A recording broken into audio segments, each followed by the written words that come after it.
ये कहानी है एक सुनसान गांव की जहां एक पुरानी हवेली में कहोनी चुड़ैल का आतंक फैला हुआ था। कहते हैं कि कई साल पहले एक औरत का इसी हवेली में बेरहमी से कत्ल हो गया था।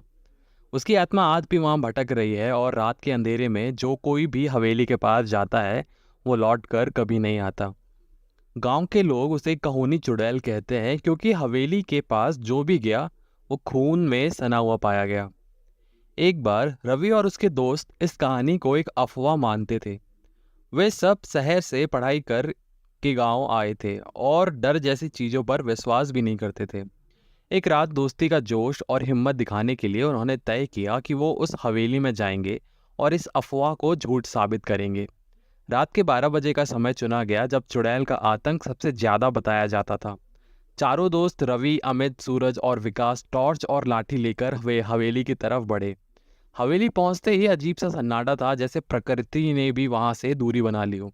हवेली के दरवाजे पर लगे ताले को तोड़कर वो अंदर तो घुस गए। अंदर घुप अंधेरा था पर हवा में एक अजीब सी सर्दी और बदबू महसूस हो रही थी।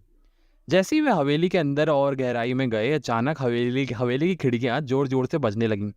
चारों दोस्त घबरा गए लेकिन उन्होंने अपने डर को काबू में रखा।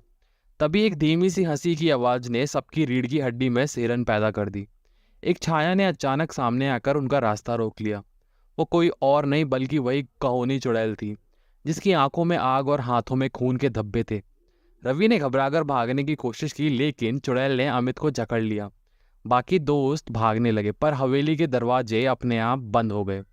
रवि ने देखा कि अमित के शरीर से खून निकल रहा है और वो दर्द में चिल्ला रहा था। तभी चुड़ैल ने अमित को हवा में उठा लिया और उसे जमीन पर पटक दिया। अमित की चीखें हवेली की दीवारों में गूंजने लगी। रवि, सूरज और विकास किसी तरह हवेली से बाहर भाग निकले लेकिन अमित को नहीं बचा सके। गांव में पहुंचकर उन्होंने पूरी कहानी बताई लेकिन कोई उनकी बात पर यकीन नहीं कर पाया। अगले दिन गांव के लोगों ने अमित का खून से सना हुआ शरीर हवेली के बाहर पाया। इस हादसे के बाद रवि और उसके दोस्त कभी दोबारा उस हवेली के पास नहीं गए। कहते हैं कि जो भी चुड़ैल का सामना करता है उसका अंजाम ऐसा ही होता है। गांव में आज भी रात के अंधेरे में हवेली से कोई नहीं जाता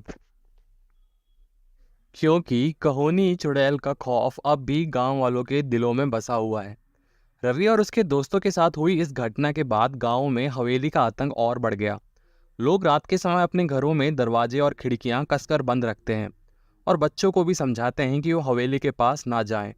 अंत में रवि आज भी उस रात की यादों के से पीछा नहीं छुड़ा पाया है।